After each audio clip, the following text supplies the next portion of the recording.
Morning friends.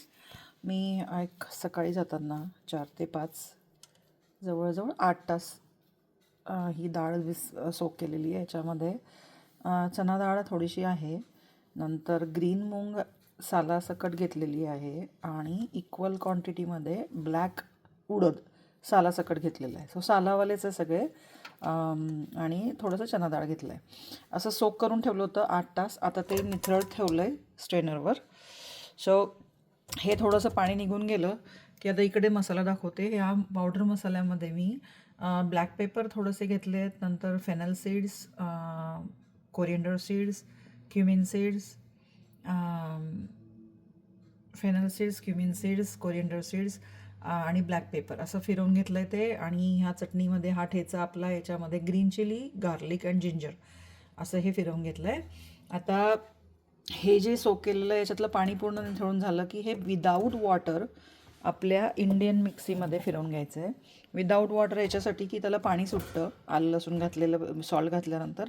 So घट्ट असं गोळा दाणेदार असा वाटून घ्यायचा आहे. जास्त पेस्ट नाही करायची आहे, दाणेदार वाटून घ्यायचं आहे.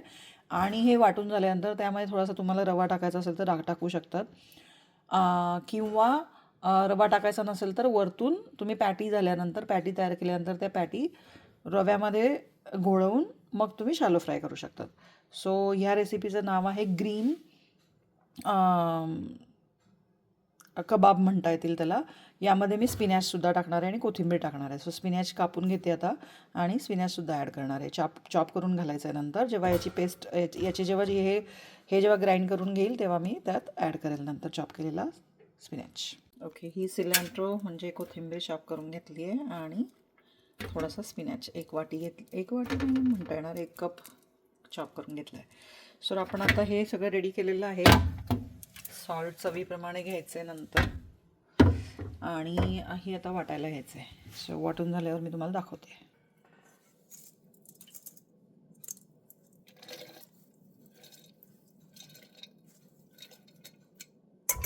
थोडं थोडं फिरवून घ्यायचं आहे, जास्त नाही फिरवायचं आहे.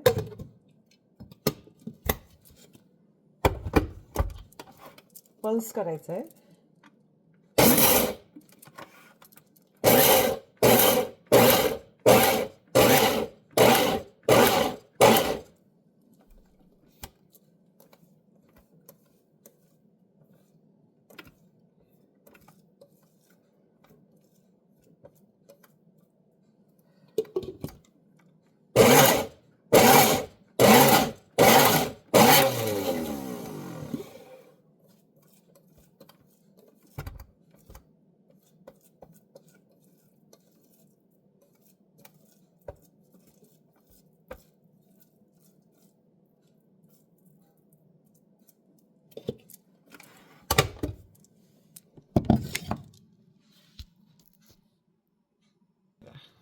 हे असं पल्स करून हे असं दाणेदार करून घ्यायचं आहे. बघा, पेस्ट नाही आहे पण बाइंडिंग होतं आहे. बघा, बाइंडिंग होतं आहे पण दाणेदार आहे खूप.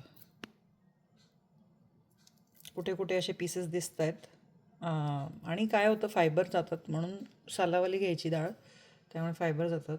आणि आपले ग्रीन हरेभरे कबाब करायचे म्हणल्यावर सालाची डाळ घेणं आवश्यकच आहे. सो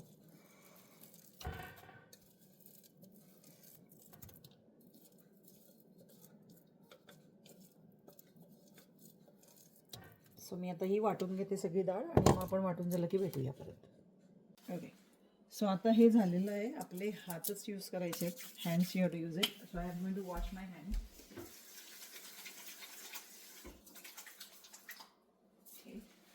वॉश हँड्स करायचे आहेत, कारण if you are using the hands you have to wash it, clean it, sanitise your hands with soap and water. Dry them कारण आपल्याला वॉटरी करायचं नाही आहे ते. आणि यात मी थोडासा रवा, हा रोस्टेड रवा आहे. हे बघा, माझ्याकडे रोस्टेड रवा आहे, उपमा रवा, तो घालते. माझ्याकडे साधा रवा नाही आहे. सो रोस्टेड रवा ॲड करते. रवा घालण्याचं कारण हेही असतं की आपण ह्या सारणामध्ये किंवा ह्या सॉल्ट आणि त्याच्यामुळे जे काय पाणी सुटेल ना ते सोक होऊन जाईल आणि त्याच्यामुळे ते जास्त वॉटरी होणार नाही. हेही पर्पज आहे म्हणून रवा घालायचा, आणि क्रिस्पीपणा पण येतो. सो मी 4 टेबलस्पून आता तरी घालते टेंटेटिव्हली. मला जसा मिक्स करताना जाणवेल तसं मी ॲड करत जाणार आहे. आता सगळी पावडर मसाले आणि आपला ठेचा तिथे होताच आणि त्याला ऑलरेडी पाणी सुटलेलं आहे त्या ठेच्याला. त्यामुळे मला असं वाटतंय की मला रवा जास्त घालावा लागणार आहे.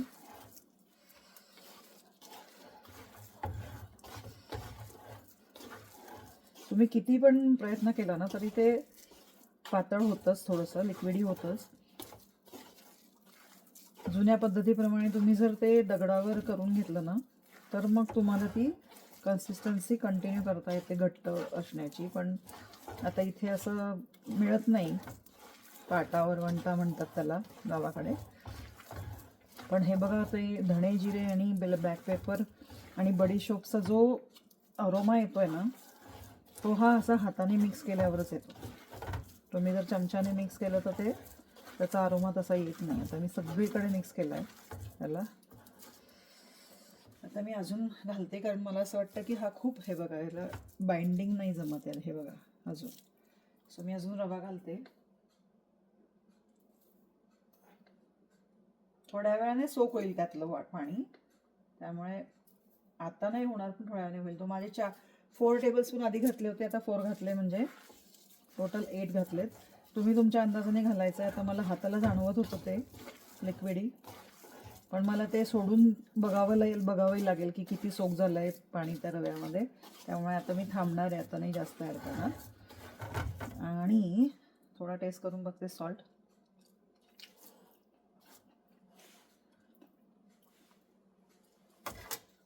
सॉल्ट डाळीपुरता बरोबर झालं आहे, पण ह्या स्पिनॅचचं आणि त्याचं राहिलं आहे तर ते थोडंसं घालते. आणि आता आपण सिलँट्रो म्हणजे कोथिंबीर आणि पालक. हरे भरे कबाब म्हणतोय म्हणल्यावर तर हिरव्या भाज्या घालाव्याच लागणार ना. सो हरे भरे कबाबमध्ये हिरवे मूग ची डाळ, तुम्ही हिरवे मूग, होल मूग सुद्धा घेऊ शकतात, स्प्राउटेड पण घेऊ शकतात. तुम्ही काहीही क्रिएटिव्हिटी करू शकता यासाठी. डाळच घेतली पाहिजे असं नाही आहे, तुम्ही होल मूग घेऊन स्प्राउटेड मूग सुद्धा घेऊ शकता. सो आणि स्प्राउटेडमध्ये मिक्सचर पण ॲड करू शकतात, म्हणजे हरभरे असतात आपले ब्राऊन, ते पण स्प्राउटेड यूज करू शकतात. म्हणजे तुम्हाला जेवढं कडधान्य यामध्ये ॲड करता येईल ना, हेल्दी बनवता येईल ना, तेवढं तुम्ही हेल्दी बनवायचे. तुम्हाला जर याला चांगला ग्रीन असा कलर आणायचा असेल ना तर काय करायचं, स्पिनॅच आणि पालक आणि कोथिंबीर ही मिक्सरमध्ये फिरवून घ्यायची, पाण्याबरोबर नाही पण फिरवून घ्यायची, जेणेकरून अशी पेस्ट तयार होते आणि मग ती सगळीकडे इव्हनली लागते आणि मग तो हिरवा कलर त्याला येतो. आर्टिफिशियल कलर कधीही फूडमध्ये वापरू नका. हॉटेलमध्ये वापरतात, दे आर कॅन्सरस, त्यामुळे अजिबात वापरू नका. फूड कलर म्हणतात ते, पण ते काइंड ऑफ केमिकल्सच असतात ते. तो त्या आर्टिफिशियल कलरच्या मागे जाण्यापेक्षा आपली क्रिएटिव्हिटी वापरायची आणि आपला पालक आणि हे पेस्ट करून घेतलं की ग्रीन कलर येतोच त्याला. आता मी हे टेस्ट करून बघणार आहे परत. येस, रव्याचा क्रंचीनेस मला लागतोय आणि आता मी हे सोडून देणार आहे असंच. मला संध्याकाळी करायचे आहे त्यामुळे मी फ्रीजमध्ये ठेवून देणार आहे, कारण याच्यामध्ये लसूण आहे. लसणाची गोष्ट, लसूण आणि कांद्याची गोष्ट कधी बाहेर ठेवायची नसते. आणि दुसरी अजून गोष्ट, आता मी त्याच्यामध्ये एक चिरलेला कांदा ॲड केलेला नाही आहे कारण पाणी सोडेल. जेव्हा मला करायचे आहेत ना त्यावेळेला मी फाईन चिरलेला कांदा ॲड करणार आहे, म्हणजे onion finely chopped. When I am planning to make it then I will add the chopped onion, not right now. So आता हा असं आपण ग्लास कंटेनरमध्ये फ्रीजमध्ये ठेवून द्यायचं आहे. फ्रीजमध्ये ह्याच्यासाठी ठेवायचं आहे कारण गार्लिक आहे. गार्लिक असेल तर तुम्हाला फ्रीजमध्ये ठेवलेलं चांगलं असतं, बाहेर नाही ठेवायचं गार्लिकचे पदार्थ. कारण आता विंटर असल्यामुळे हीटर चालू असतं घरामध्ये, त्यामुळे टेम्परेचर गरम असतं आणि गरम टेम्परेचरमध्ये गार्लिकच्या गोष्टी खराब होतात. सो आता हे जाणार फ्रीजमध्ये, रेफ्रिजरेटरमध्ये, नॉट फ्रीजरमध्ये, रेफ्रिजरेटरमध्ये जाणार. संध्याकाळी जेव्हा मी तयार करेल तेव्हा बाहेर काढेल आणि नंतर त्यामध्ये फाईनली चॉप्ड अनियन ॲड करून हरे भरे कबाब अशा पॅटी तयार करायच्या, फ्लॅट गोळे तयार करायचे आधी आणि त्याला फ्लॅट शेप द्यायचा. तुम्ही कोणताही शेप देऊ शकता. तुमच्याकडे कटर असेल तर कटरमध्ये पण घालून तुम्ही शेप देऊ शकतात. सो हार्ट शेप आहे, काही कुकी कटर असतात त्याच्यामध्ये शेप देऊन सुद्धा तुम्ही कटलेट करू शकतात. हे हरे कबाब करू शकतात. सो असा हा बेस तयार केलेला आहे. आता आपण जेव्हा ॲक्च्युली करायला घेऊ संध्याकाळी तेव्हा भेटूया. Okay, bye. यापासून नवीन रेसिपी म्हणजे आता ही डाळ आहे ना, हे डाळीचं सारण म्हणजे फुणक्यांसारखं सारण झालेलं आहे. आपण फुणक्यांमध्ये कोणती डाळ घेतो? हरभऱ्याची डाळ घेतो आपण. तसंच सारण टेस्टी झालेलं आहे. सो याच्यामध्ये जर मी स्लायसेस केलेला कांदा जर टाकला तर त्याचे असे मुटके करून स्टीम करायचे आणि स्टीम केले की कढीबरोबर खायचे मुटके करून. That's called फुणके. सो ती फुणक्यांची पण रेसिपी करता येईल उरलेल्या याचे. सर माझी जर उरले डाळ जर उरली तर मी त्याचे फुणके करेल उद्या, तुम्हाला दाखवेल मी रेसिपी. हे बघा आता तळायला घेतलेत हरे कबाब. सो हे असे करून करायचे. हे बघा हे सारण मी काढलेलं आहे. जर गरज म्हणजे हेल्प लागली थोडंसं बेसन घेतलं आहे. जर बाइंडिंगला लागलं तर थोडंसं पावडर म्हणून टाकायचं थोडंसं वरून, पण जास्त लागत नाही आहे मला बाइंडिंगला, कारण रवा छान हे झालेला आहे, रव्याने छान शोषून घेतलं आहे त्यातलं पाणी, त्यामुळे जास्त लागणार नाही आहे. सो असे शॅलो फ्राय करायचे, डीप फ्राय करायचं नाही, कारण डीप फ्रायने त्यातलं सगळं जे हेल्दी सत्व असतं ते किल होतं डीप फ्रायने. आणि शॅलो फ्रायने आपल्याला क्रिस्पी करायचं असं ते करू शकतात.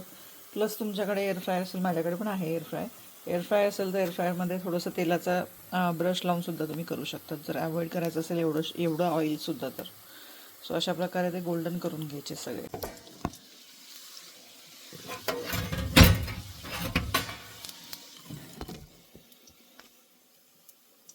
तुम्हाला दाखवते. हे बघा झाल्यानंतर किती छान होतो मध्ये पण, आणि बाहेर क्रिस्पी होतं छान, आणि आतमध्ये छान होतं सॉफ्ट. असे हे सगळे करून घ्यायचे आपल्याला. आपले हरे कबाब तयार झालेले आहेत. तुम्हाला रेसिपी आवडली असेल तर लाईक करा, शेअर करा, सबस्क्राईब करा, कमेंट्स करा. गीता US रसोईला. Thank you so much for watching my video.